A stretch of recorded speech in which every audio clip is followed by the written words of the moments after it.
Hey, there we are. We are live. That 70s card show finally made it to the big time. I'm John Keating. I host a little podcast slash YouTube channel called That 70s Card Show. We are all spelled out. We are not numbers. And I've asked to join me this evening uh, Mark Hoyle. He's from up there in New England. Most of you guys know him from the chats and from various programs. So we'll be talking to Mark. We'll be talking to below him is Diego, Sports Car Detour. I'm not going to say his last name unless he wants to. Diego is one of my homies, but he's got an interesting way of showing it in his collecting habits. And of course, we have Cooter from Oklahoma, somewhere out there, different time zone than us. And we're going to talk about some collecting. We're going to throw out some trivia questions, and we're going to have a giveaway. The giveaway will be a autographed copy of Big Hair and Plastic Grass. This is I traveled with this one, so it's all buggered up, but you'll get a fresh copy. However many questions we get to, we'll throw the names in a randomizer, and we will draw that at the end of the show. 7:30 here on the East Coast. We're going to do a little breaking. It's going to be an awesome break. Unfortunately, old Cooter. The Pony Express didn't deliver his bubble mailer, so he'll have to break by himself in his backyard shed all alone. But we'll do that at 7:30 Eastern time. So we're the opening act for Ray from Philly. We're the Brittany Fox to his Cinderella, and if you get that reference, you probably need to burn your record collection. But we're going to talk about collecting habits, and these three guys I asked because they kind of a unique situation for all of them, and they have no idea what I'm about to ask them, but I'm going to ask them anyway. So we're going to start with Mark. Now, Mark is what I consider a purist. He's from a 4-star city, 4 sports teams, franchises, right? Yep. And as far as I know, Mark doesn't deviate from that plan. Okay, so we're gonna put a thumbtack there, and we're gonna move down to Diego. Diego is from a 4-star city, right, on the banks of the Delaware River, I believe. Yep. But Diego does not necessarily collect. It's not the teams of Philadelphia are not necessarily his first teams in his heart. So not all of them, at least. So we'll talk about that. And Tom over there in Oklahoma, boy, I don't know what you're doing there. You're from a 0-star city. I don't care what you say about your current basketball team, but that certainly didn't have an influence on your collecting. So we're gonna ask you about that soon. But first, a trivia question, if that's okay. And guys, you can't answer. The panelist can't answer unless we get 0 answers or the wrong answers from the chat. Okay, real softball here. Okay, aluminum bats, big barrels. Most home runs hit in the 1970s by what player? So I'll let that sit here for a second. Most home runs hit in the 1970s. What player did that? First player that I see, or first person I see, will be entered into the big randomizer machine. So, Mark, let's talk about you, man. What year were you born? And I know kind of where you were born, but what year were you born? 1963. And you were born in the Boston area, right? Boston. Yeah, I'm about 20 minutes south. How much do you remember? Hold on a second here. We have an answer. Mm-hmm. Pure Aceful got our answer there. Okay, so that's that. So stay tuned for the next one.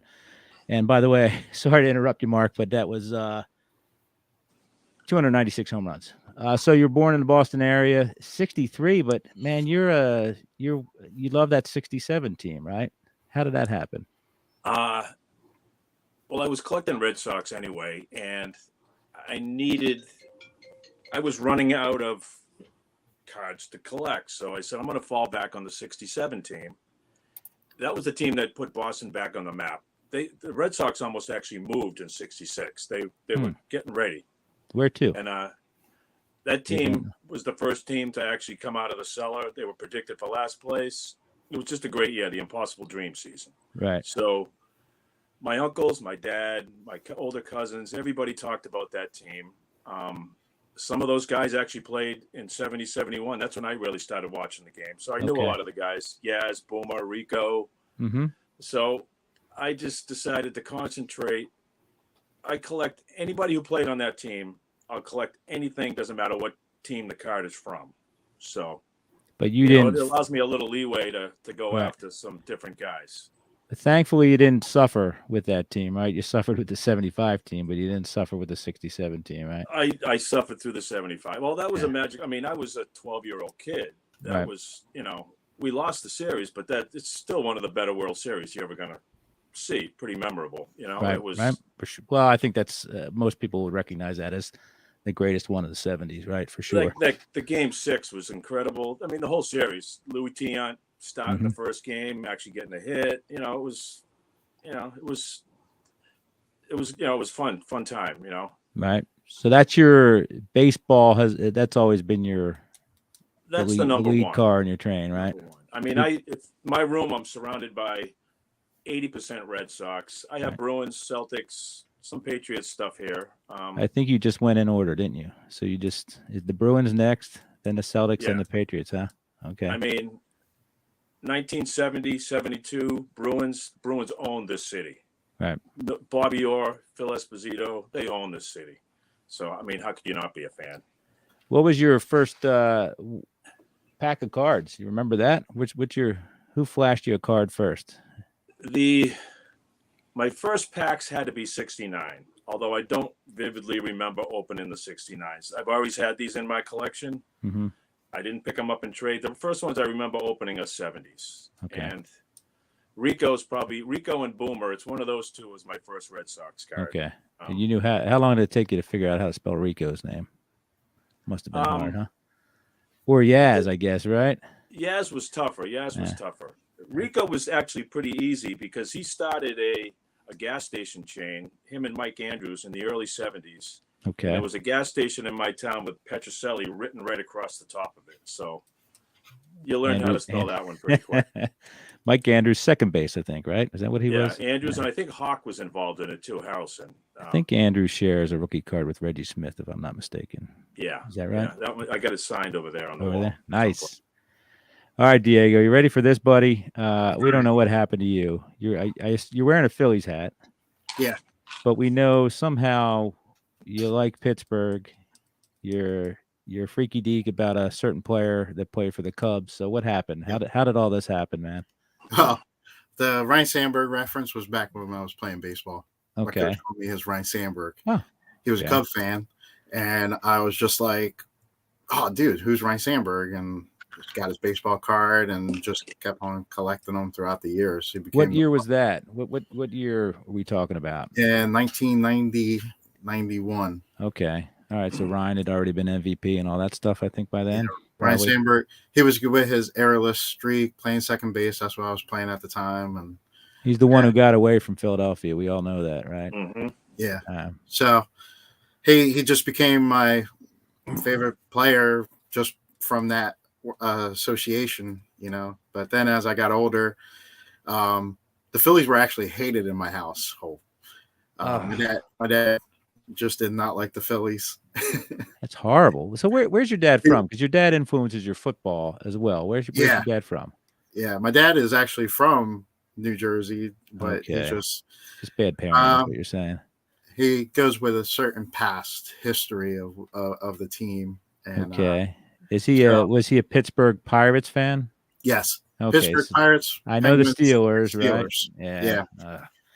Then I got Steelers. I ended up liking more because I got to meet Jerome Bettis a few times, and he was just a cool dude. So I started rooting for him, and I just like the Steelers a little bit more than I did like the Eagles. Is still the case? Hopefully you still like the Eagles enough, right? Yeah, if they're not playing each other, I don't have to pick. Saw at least one shoulder move there. You're a Sixers fan, that I know. Yeah. So they got that right. 1 out of 4 ain't bad. What about hockey, man? You open up a lot of hockey on your sports card detour. Are you a fan, or you just like the cards?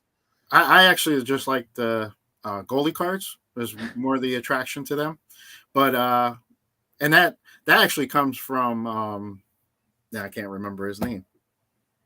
But anyway, I usually just open the packs of there. But me and my friend would go to Flyers games and stuff like that. So because they're close. That's right. Root for the Flyers. And one of the things I love about you, and I kid you about it, but I love how you attempt the names of the Russian goalies, and I wouldn't try it with a camera anywhere near me, but you go up. I tried anyway.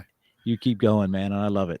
And by the way, Diego has the best theme song of any podcast or create YouTube channel anywhere, hands down. Nobody touches that, Diego. I hum that song around the house, and Well, you could thank Jeffrey Fawcett, I believe, from the Beach Boys for that.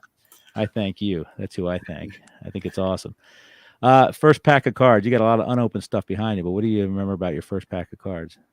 My first pack of cards were 1990 Fleer, and they were given to me from one of my friends. They came over, and they were like, "Here, you want some baseball cards?" And I was like, "Sure." Got them. Next thing you know, I got a lot of them. You're a junk wax kid, is what you're saying? Huh? Yeah, I'm a junk wax dude. Okay. And there's nothing wrong when we say junk wax. It's just the way it is. It's like, you know, vintage is vintage and junk wax is junk wax. I always try and change this thing. I say classic. Yeah. Now I was going to ask each one of you who your favorite baseball player is, and we'll get to that in a second. So far, I know I'm 1 for 1, just by what Diego let out of the bag there. So, Tom, we're on to you, and you're muted, by the way. There you go. Look at you, AV professional. What? I don't even know how to approach you. You're from Oklahoma? That is correct. Okay. How does a kid from Oklahoma, you know, where do you go when it comes to sports? Because obviously a vast majority of the country, or area-wise, doesn't have a team in their backyard. So tell me about that journey. Well, in Oklahoma, I don't know if you've heard of this guy named the Commerce comment. Bobby Mercer? Yeah. Or Big Poison, Little Poison. Yeah. Okay. Point taken. Point taken. Pepper Martin. Right. So my family was sort of living in the Bay Area up until '68 when they found out they were expecting yours truly. Or actually, they were in Berkeley. So it was getting a little strange. So they decided they'd come back to their home state of Oklahoma. So baseball was a common love. My dad, World War II veteran, my older brother's 15, 19 years older than me. Baseball was our language. Okay. And that was sort of what we spoke was, you know, baseball trivia, talking about, you know, obviously the Giants. I think you're aware that's sort of my team, and how does someone become the one Giants fan in Oklahoma? Was because of that, and that just developed a love. My dad loved the game. My 2 older brothers loved the game.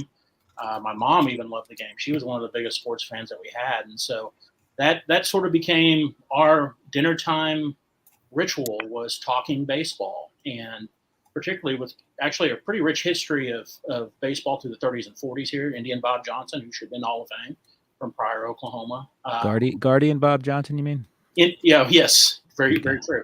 But you know, that's how developed sort of the love of the game, and it's a passion, and I don't collect football, I don't collect baseball, I don't collect hockey. I enjoy watching those sports, but my collection focuses solely on the beautiful game of baseball.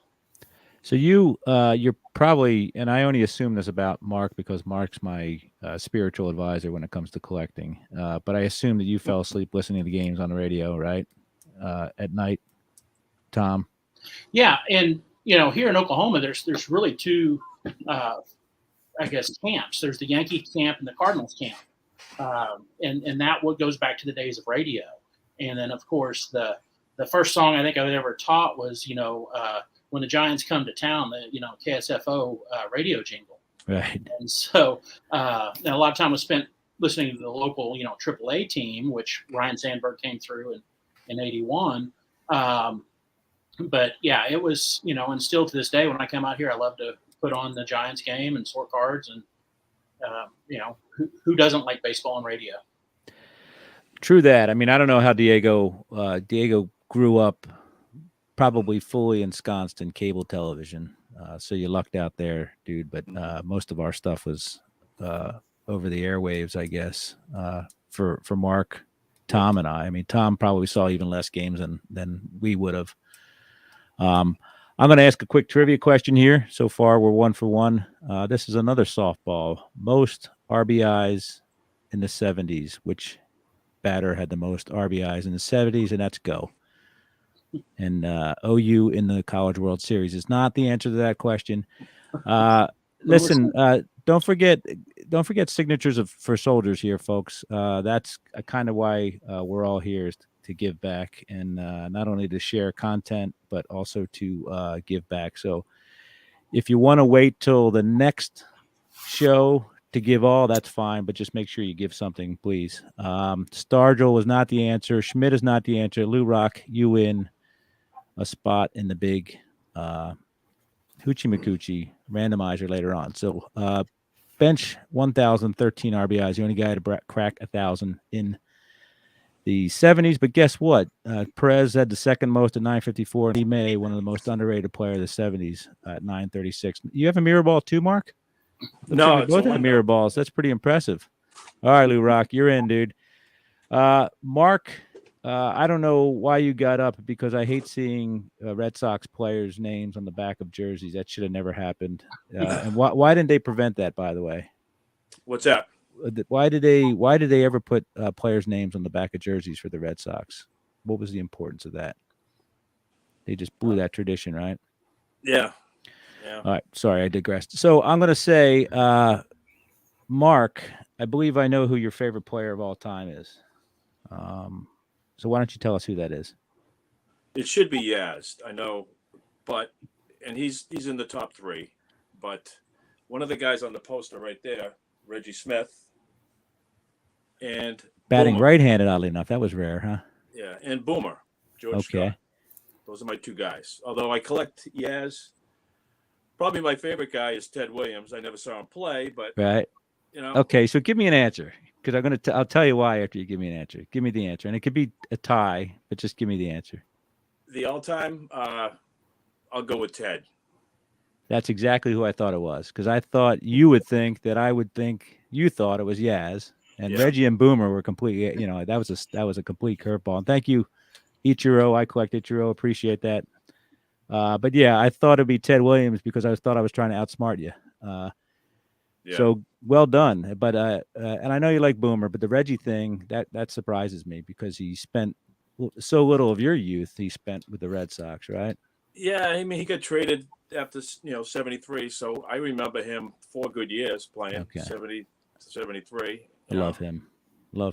But you know who you had to trade him, right? To get Dewey, I guess, right? That was the plan. I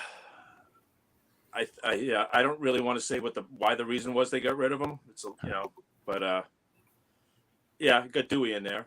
Dewey. Yeah. All right, Diego, we know who your guy is. Why don't you tell us who he is? Ryan Sandberg. And he's all-time favorite athlete, or do you like the bus more than you like Ryan Sandberg? It's mostly Ryan Sandberg. I was always playing baseball. After I found out who he was, that's who I wanted to be. Yeah, we're going to try to stick to baseball here, because obviously it's only 50 minutes, but we want to make sure we get something in without getting too crazy. So I think I have yours, Cooter, but maybe I don't. So why don't you give me a name? Who's your guy? Give you a name. Give me your guy, your favorite baseball player of all time. Well, I mean, obviously, as a Giants fan, I think everybody would lean towards Mays as a first baseman. So first player I ever collected the player run of was McCovey.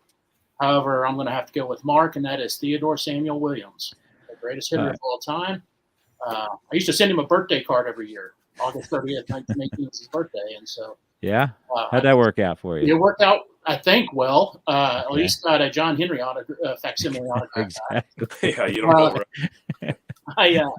I literally, I'd never asked for an autograph, and you'd have to donate to the Jimmy Fund, and so I just sent him a birthday card every year. And one year, an envelope showed up stamped, and it had a postcards in it signed and said, "Thanks for all the birthday cards." That's nice. Where was he living? Florida, I guess, most of that time. Florida. Yeah, because that's where the best fishing was. I had you down for Mickey Mantle only because I stereotyped you as an Oklahoman. Yeah. No, and not a big Yankees fan. I'm there. If you saw, Carlos, if you saw some of my comments, but big National League fan. But no, it's definitely Ted Williams. One of the things that pains me, and I'm going to ask you guys, we're going to kind of transition here into the modern vintage talk. I know the modern game and the modern hobby kind of fascinate me. It's kind of a look, don't look thing. Mark, I think you're still strong into it. Diego is all about what's going on, and Diego's knowledge of all the modern sets blows me away when I watch his stuff. But the Mickey Mantle thing, I don't understand. It comes up every now and then on the social medias, every couple of weeks about it. I don't understand why people are so fascinated with Mickey Mantle. I think that's one of the troubling things about the modern collector. I mean, Diego, do you recognize, we're not talking about Mickey Mantle necessarily his stats, but do you understand his influence on the hobby and why he's so, yeah. It's tough. I mean, it's when I was growing up, the Mickey Mantle card was huge, right, in the late 70s, I guess, or the in the hobby. So that was like the first all-star rock star card of the hobby. Not the most expensive one, but that's the one. I think it's because it was sort of attainable, but it wasn't. It was within reach, but it wasn't. So he could have been a lot better. We know why he wasn't better: injuries and late nights and all that stuff. But his influence, I think, obviously, he's on that card is the 52 tops is on the Mount Rushmore. And I'm not going to argue with Mike Moynihan about the 51 rookie. I understand that, but the 52 is the iconic one. Don't argue with me. Don't argue with him. It was like, what was weird? It was like he was in before the words even came out of my mouth. He's that guy, that little balloon over your left shoulder.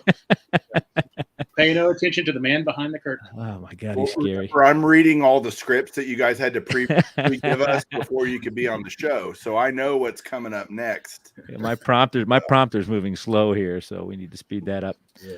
I'm going to give a little. We'll do another trivia question here since we've gotten answers. We have a semi-smart bunch here. This one might throw you guys off for everybody on Baseball Reference right now.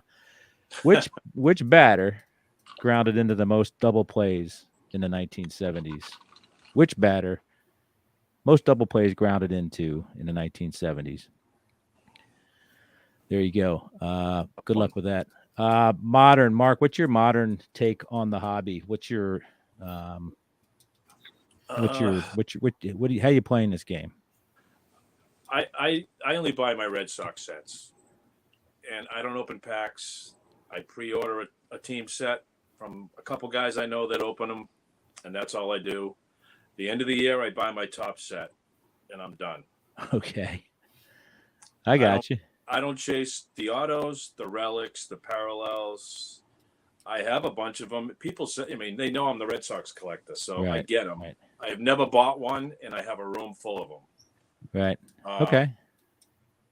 But where do they go? They don't. It's not like they sit prominently on your shelf. They probably go in a dark corner. They go in I have a couple out here that I think are kind of cool, but when I was a kid, Scarcity was the 7th series of 1972. It wasn't something that they just made up. It wasn't manufactured Scarcity, and that's what Diego, cover your ears, but that's why one of my bugaboos with the modern hobby is the manufactured Scarcity. Exactly. You go to put the 67 set together, you can find some Scarcity there. And it's a set I did, and it's, I just built the 70 set. That's the last one I'm probably going to build. Yeah, what's funny is I think people have, and I don't expect them to know this, but or understand it because it is an alien concept, but they don't realize the reason those sets are those series are scarce is because kids just lost interest by that point, right? It was so late in the year, everybody was starting open football. Yeah, it was. Topps would have loved to have sold as many packs for each series. It wasn't something that they did or manipulated. They would have loved to have sold it. It's just kids, got bored. And now an insert is an extra card. It's not even in the regular set. Your last show, the father and son cards, that was an insert, but it was in the set. It was part of the set. Subset, Yep. All right, I'm going to pause here. We have a lot of answers, and none of them are correct for the most grounded into double plays. In the 1970s, Mark, I'm going to give you a chance to answer this question. Don't say that, deep hires. Deep hires, you need to wash your fingers off or wash your eyes out because it's not Yaz. I don't. It's somebody that's been mentioned on this show by Mark Hoyle. I already mentioned him. Yes. Boomer. Boomer. So George Scott hit into 211 double plays in the 1970s. Rusty Staub was second with 174. And Ted Simmons, Hall of Famer Ted Simmons, with 172. I don't expect anybody to get that answer. So that was I've done interesting. a ton of research on Boomer lately. I'm actually friends with his son, who Right. lives pretty close to me, and he was eligible for like one of these veteran committee type things this year. Mm-hmm. So I wrote the piece that he sent to the Hall of Fame to try to get him in. I had to get creative. Did you include that? I didn't include the double play thing, but would have I been included awesome. every defensive stat I could think of. And Right. George had some good stats. He just didn't have a long enough career where his output was that high. But and he looked great in powder blue in Milwaukee. I did my best. I did my best to try to. So. And Don, nice try, Don, but you didn't quite get in under the line there. All right, Diego. So tell me about the modern collector here. What are you doing? I know you're all. I mean, I know you do team stuff. You grab team stuff. What's your approach? Because you've got parallels coming in. You've got team sets coming in. All sorts of stuff. How do you put your collection together?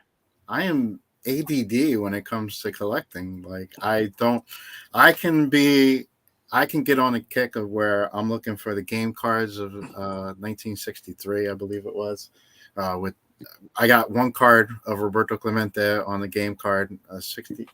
I can't remember the year, but I just went on a run with that, and then I'll get on a player collecting binge, and I'll start buying player collectors. Then the sports hit me. The 68. Yeah, something like There's that. a box with Yaz on it. So here we go. No, that's actually, I believe they're redbacks. Hold on a second.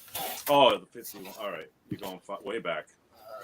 Well, that's the game. That's the one he has. Yeah, see on the side there. That was the insert in there. Yeah. Yeah. So I'll get on binges. I'm more of a hoarder than collector. I like to say.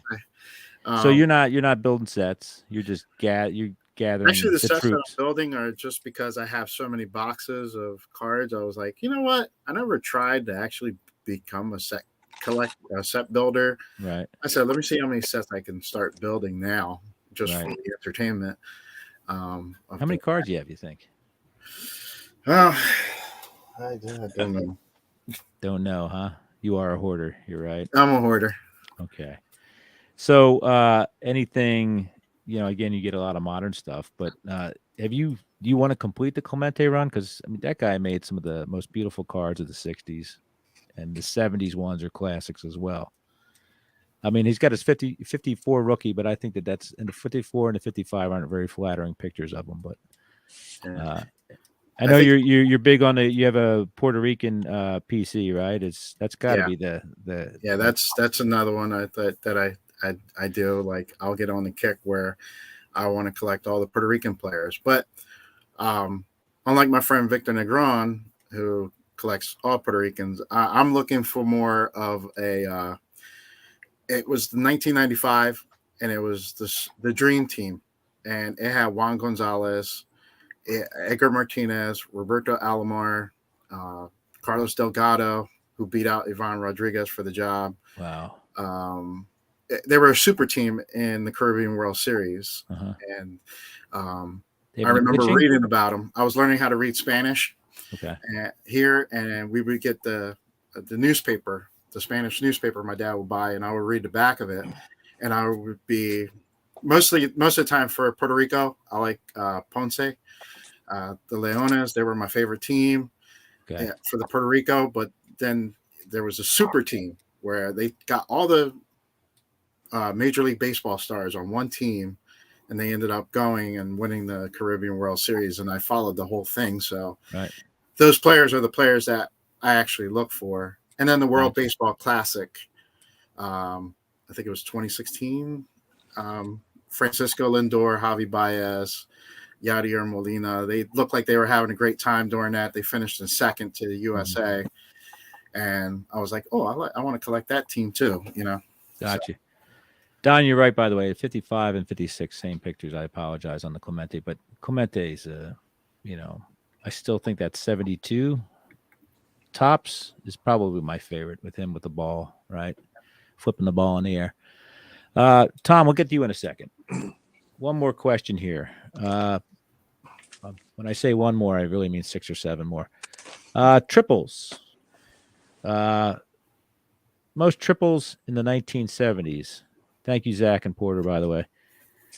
Most triples in the 1970s as a hitter. And good luck with that. Tom, what phase are you in? Are you the collecting, you sorting, because I know you have you're going through some of your late brother's stuff, and you're integrating. What do you consider what stage you're in collecting right now? I'm definitely still in collecting. I've sort of completed combining his collection with mine, and that's really allowed me to make a lot of headway on I'm a set completist of vintage. So I'm definitely collecting right now. I'm struggling through I need 9 more of the 66 top short prints, which I found are tougher than the 67 high numbers. I was going to say, what's the toughest one here? I mean, it seems like it never gets better, right? From 72 back. Yeah, I mean, any that were issued in the series, 73 before, but some are tougher than others. The 67s were tough. The 66s seemed to be really tough. The 61s. Bob's serve card took me a while to get a hold of, but 66s and everything's obtainable at a certain price now. Right. But as you want to complete, sets, you want to preserve your dry powder to, expand your collection. So, I'm very selective, and trying to be patient. I mean, I haven't had them, for 40 plus years of my collecting, so I try to be cautious on money, and so now I'm definitely in the collecting phase right now, and getting to the point of trying to figure out what's going to be next. You're in a tough phase, man. When you're high numbers, you're hunting high numbers in various years, man. You got more of a stomach for it than I do. We have a winner here, Game Time Gallery. Rod Crew is your triples leader from the 70s, 80.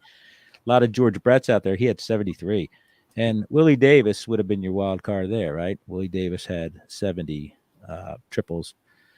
Diego, Mark, open up. Let's grab those packages real quick here. Okay. Sorry, Tom. This is what you get to do on your own. Maybe you and Mrs. Cooter can get together and do a private break. I'll sit here and put through all the modern cards in my collection. Yeah.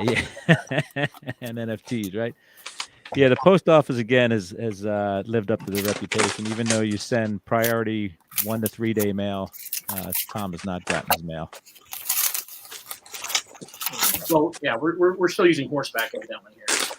Diego's going to be completely lost here when he sees these. Mark might get a chuckle. You don't have to read the note. It's I had my secretary write it. So when you see him, show him, put them up on the screen there. Diego, do you know what those are? Your business card? These are that's my invoice. Yeah, there you go. Thank you, Ed, by the way, for the donation. Appreciate that. Nice. So, Mark, did you ever open up these when you were of age? Were you able to find these anywhere? I was never able to find these around me. No. Shit. Why don't you tell us what they are? You can explain it to Diego because he's probably looking at them like 77 tops cloth. There you go. Whoa, who'd you get? Oh, look at that hair, man. I got Jose Cardinal and Steve Garvey. Steve Garvey and Jose Cardinal. Nice. Let's see what Diego. Where's Jose Cardinal from? Is he from Puerto Rico? And I got the bottom piece of the puzzle for the National League. National League. You know what's interesting? What do you got? Bill Madlock? Bill Madlock. You got the Mad Dog. And Mr. Rod Carew. Look at that, man. You guys did all right there, huh? And then I got don't know exactly where, but that's Philadelphia, Pennsylvania, All-Star Game, 1976. We got Philly right there. Yep. Is that Boa? That is Boone. That's Booney. So I was at that game. Boa. Boa's in the background. I was at that game. I remember vividly those pictures. Yeah, I remember those pictures being taken. It's one of my memories. And you got the National or you got the American League? I have the National League here. I have the National League puzzle complete. Okay. You guys almost have the front row there between the two of you. Yeah, You get gum too, right? Yeah, the gum fell That's- apart on the keyboard. Dude, the gum fell Yeah. apart in 1993, man. Yeah. All There right, is, I have a Yaz from this, a Venezuelan one. Oh, a Venezuelan cloth sticker. A Venezuelan sticker from That's crazy. from 77. That's crazy, man. Different checklist than these. Why do the Venezuelan cards, why are they not in Spanish? Some of them are. Some of them are, but a lot of them aren't, right? Which Right. never made any sense to me. Does anybody know a why? lot of them you need them in hand to figure out what you have. Okay. It's just weird. Like you figured they'd be in Spanish, right? But Yes. they're not in Spanish. Certain years. The 62s were, and a few other. Couple All had right. both. So what'd you get, Cooter? That's a big old box. Not that. No, I was gonna comment on the Rod Carew card. It's appropriate because you chose him over our first trivia question answer for first base on your all. Oh, yeah. He's a second baseman in my mind. Carew? Is he? Yeah. No. Right here, he's at first base. Yeah. Well, it depends. If you look at his Minnesota Twins cards, Diego, he's a second baseman. Who'd you have for your first baseman, John? I forgot. Oh gosh, who did I Yeah, have? Carew. Did I have Carew? You had Who's Carew. second base? Morgan then? Yeah, you had Morgan, Okay. and I sent you a Morgan, note. okay. You said you were. Because Stargell was the you one. put him in left field. Yeah, I put him in left field, which he did play in the outfield. I'm glad you remember this. But yeah, I was trying to make it work, right? And then I looked up how many games Stargell played in the outfield in the 70s, and he did just enough. So I tried was to enough squeeze for me. Reggie Smith in there on you, but that would have been great. Yeah. He'll make my switch hitters all decade team. Yeah. If that's any consolation. Let's do another one. Doubles. If you don't get this, whoever doesn't get this right, most doubles in the 1970s. I don't know what channel you've been watching in the 1970s, but I had to get this guy in because he led so many statistical categories that I had to get him. So most doubles in the 1970s. Otto Olson, you are the winner. Pete Rose, of course. That was I an mean, I easy couldn't one. ask hits. I couldn't ask games. I couldn't ask at bats. Couldn't ask singles. So it was Pete Rose. What about Yeah. bets laid? What's that? What about bets being laid? Right. Oh, I thought you said. Yeah. Yeah, I thought you said something else. Anyway, Al Oliver was second with 320. Pete Rose had 394, and Tony Perez again at 303. So Tony Perez was a baller in the 70s. Otto, you're in. Bob Lewis, thank you so much, sir. Appreciate that. I believe Bob Lewis is a Yinzer, but that's okay. And it popped up yellow, which is kind of cool. Tell me about your favorite. Well, this is tough for two of you guys. Diego, what's your favorite baseball card? My Do you favorite have, do you have a baseball coffin card? Yeah. card. I discussed this, and I'm probably not gonna. I don't really want a coffin card, but it'll be a Ryan Sandberg that I got. It's like my first 1984 The 84. Fleer Ryan Okay. Sandberg. If I don't remember where I put my binder, but it's actually an older card.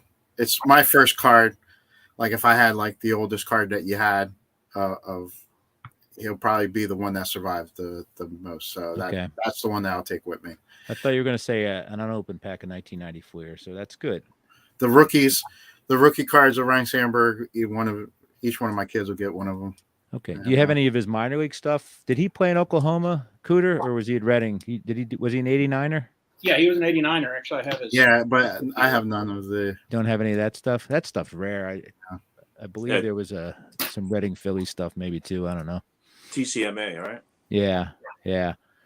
Now this is where it gets tough because you guys, as you can tell by Mark and Cooter, is they don't just have cards. There you go. Oh, Look thanks. at that, right? Oh, damn.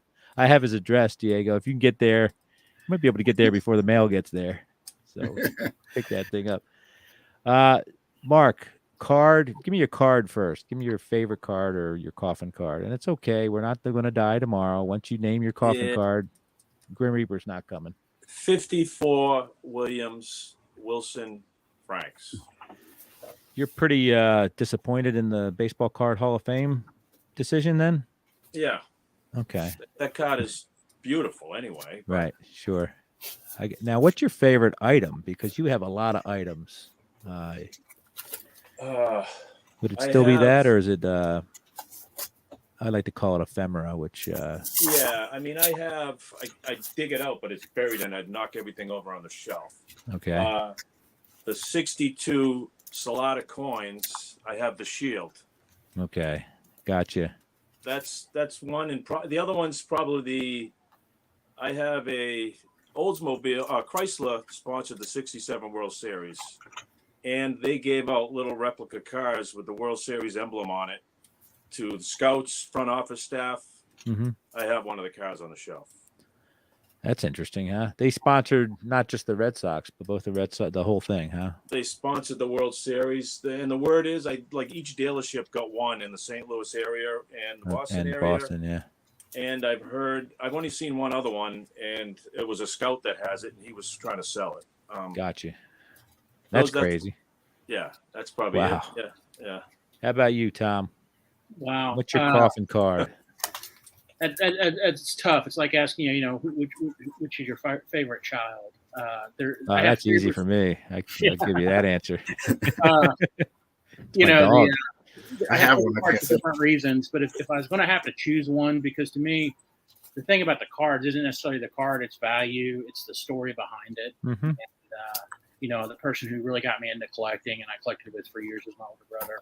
And so in 1983, he gave me the 51 Bowman Ted Williams. And I mean, I have several sort of tributes to that card or Ted Williams in here. But that was probably the most memorable, because that was, a big money card for someone who was, 14 at the time. Right. And really sort of the first, wasn't a comma card then. But that was probably my first sort of, vintage money card, but it was just because that was from my brother. So it must have been, I got my first Bowman probably in 81 or 82. And it seems so far away. I mean, it was that weird, like, what's this Bowman? Because we were all Topps kids growing up for the most part, right? Was it weird getting a Bowman card and saying? Not at all. I had the fortune, Roger Neufeld opened Sports Memories in 83, 84 here in Oklahoma City. And for those of you who don't know Roger, if you go into the Dallas Card Show, he's immediately to the right with the gold cases. And I spent pretty much every weekend of my youth in his store. And I mean, it ran the gamut just like his cases do today. And so, you went in, you got a card and a story, because you couldn't buy a card without hearing the story behind it. Right. And with my older brother, we always had a rule that you never passed up a Bowman back then, a quarter. I mean, you could buy 51, 52 Bowmans in the quarter boxes at time, or the commons. And then it became, you never pass up a Bowman for $1. And I would say Bowmans have been my preference my entire collecting career. So, well, that's nice. I'm glad you caught on to that. I got lucky a few times, but it was pure luck. It wasn't anything I saw. It was just, that's interesting. I haven't seen that before. So that's how I got my 50 Jackie that way, just by pure dumb luck. Yeah, and that's a shame about Bowman. They put out some great product early on, and then obviously, had the issues, and 53 sort of being the turning. Yeah. Well, you know what? It's as one of my former employees says, it's better to burn out than to fade away, right? So Bowman put it all in that 53 color, and that was that. I mean, it sunk them, but to me, it was worth it, right? They did all right. One more question here. Most hits by a pitcher in the 1970s. That's a pitcher with a wood stick in his hand facing another pitcher throwing a baseball at him. What pitcher had the most hits in the 70s? This is a completely alien concept to any kids that are going to grow up from here on out, right? But give me a pitcher who had the pitcher who had the most hits in the 1970s. Remember, I believe was it 74 that the DH was implemented? Or was it 73?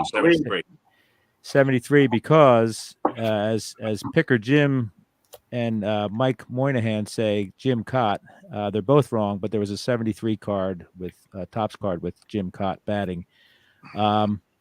Rick Acosta is correct. It's Steve Carlton. So Rick Acosta, put your nose plugs on. You're going into the randomizer. So Jim Cott was a good hitter, but keep in mind that Jim Cott did spend some time in the American League. Phil Niekro had 179 hits. Tom Seaver had 132 hits, and Steve Carlton had 203 hits. So that was pretty impressive. Yeah. So you were digging there in a binder, Diego. Yeah, What? I went to go look for my card. There it is, the 84 Fleer, right? That's my 84 Fleer, and it's all brown stains on the It's okay, sides. man. And it's That's this okay. card. I have other ones, they're Yeah. put in the binder. This one goes right behind the newer one. I tell people the most valuable baseball card in the world is to my right, about 8 feet. It's my 60 Yaz. It's a SGC3, but it is the most valuable card in the world. So I got the 60 Venezuelan Yaz up there. yeah, I have your address too, Mark. Diego's heading west, and I'm heading north. So Hey, you were in town last week. I know. Man. There we go. Right. I was amazed that there was a baseball card store that had vintage cards at in Fenway, right? Right across the street. Do they it's in their store, but do they operate the card part of it? I don't know that. The dude looked, because it's a separate section. It's in the store. The Right. guy was a little indifferent, but there was some, repackaged Yaz stuff and stuff like that. So they usually have grab bags in there too. yeah, it's cool. I mean, I thought that's great. I don't go to many games. I was at a White Sox game last summer, and I didn't see anything like that. It was neat, definitely neat. Real quick, another trivia question. We have a couple more minutes here. Most pitchers by a home run in the 70s. See if we can get that one. I have my opinion on who that was, and I was wrong because wasn't that far off geographically, but I was wrong. That most pitcher hit home runs. That's a pitcher hitting the ball over the fence. Who did that the most in the 70s? There's a tie for second place right there too, by the way, with this one. We'll see what happens. See if anybody's got any answers there. Maybe they've tuned out. Maybe they haven't. So Mike says we have 5 minutes, which means we have 4 minutes. No answers on that. 4, 3, 2, 1. John Candelaria, and that's an awesome answer, but you're wrong. It is Philly Joe with Rick Wise. And what feet did he have there? Does anybody remember that? Mark Coyle? I can tell you. Tom, do you know? No. All right, let us have it. Diego, I know you don't know, do you? No. Tell us what Rick Wise did, would you, Mark? Couple homers in his no-hitter. Pitched a no-hitter and he hit 2 home runs, which is wait, I actually did know that. Yeah, isn't that crazy, man? And then they traded him for who? And then he had a no-hitter going in the 75 season, and Boomer broke it up. Oh, did he? Playing for the Brewers. 2 outs in the He ninth. was with the who was Rick Wise with?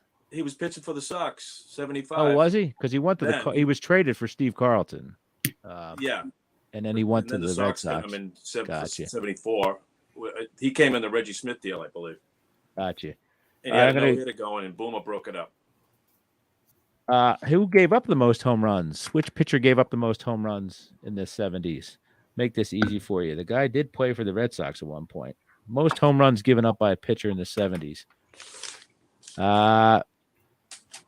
Let's see. I asked that question at 7:48. Got an answer already? I got an answer, but it might have been for the last. It might have been for the last question. So, hey, who gave up the most home runs? It was not Billy. It was not Billy. He your favorite pitcher for the Red Sox, Mark? Billy? Me? I mean, back in the day, right? He's up there. He's up there.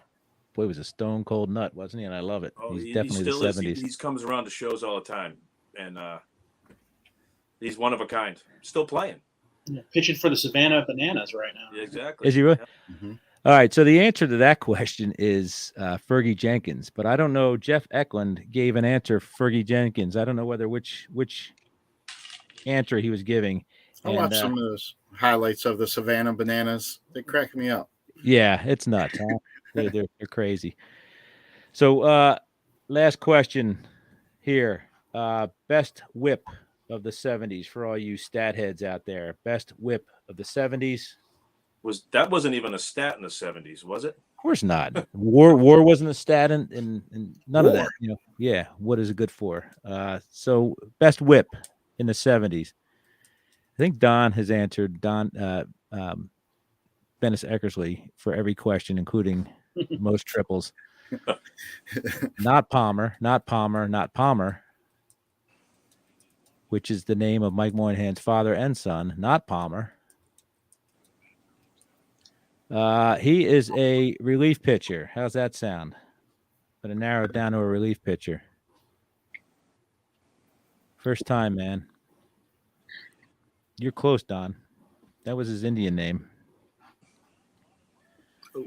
Not Nolan Ryan. Nolan Ryan led in a lot of categories, but remember, he walked a lot of folks. Nolan Ryan did. Not Goose. Close, Lou Rock. Not Goose. He was a Cub. Who's got the fast fingers here? Only pitched half the decade. And then I'm gonna let you three guys. This is only open to you three guys. Not Eck, not Goose. He's a Hall of Famer. He was a Cub. There you go. Don, you got it. All right. So this is open only to our three panelists here. What card do I consider the best card of the 1970s? Herb Washington. Yeah. I know you would not have gotten that, Diego. Pinch runner. All right. So I'm going to put both your names in, but I'm going to put them together. All right. And I'm going to hit the randomizer. So you guys can split your book here.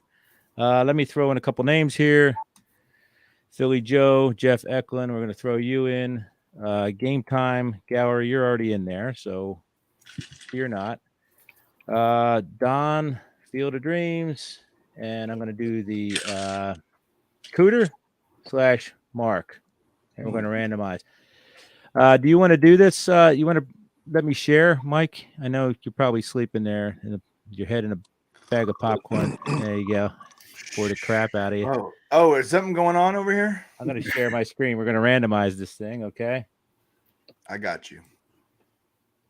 Share screen. Randomizer. Share. Just so you know here, before I take my half shirt, put my half shirt on. Let me stretch this out a little here. All right, so we're going to randomize this 7 times. All right, see the names there? Did I miss anybody? No answer is one of the answers. 1, 2, 3, 4, 5, 6, 7, 8. 1, 2, 3, 4, 5, 6, 7, 8. Sure. Okay. We're going to randomize this 7 times. 1, 2, 3, 4, 5, 6, 7. Philly Joe. Philly Joe. You won yourself some big hair and plastic grass. So get in touch with me. I don't know who you are. You don't know who I am. But we'll meet somewhere. And, by the way, I like that interview with the author. Oh yeah, he's a great guy. So this I consider this the Bible of the 70s for me. So let's go find our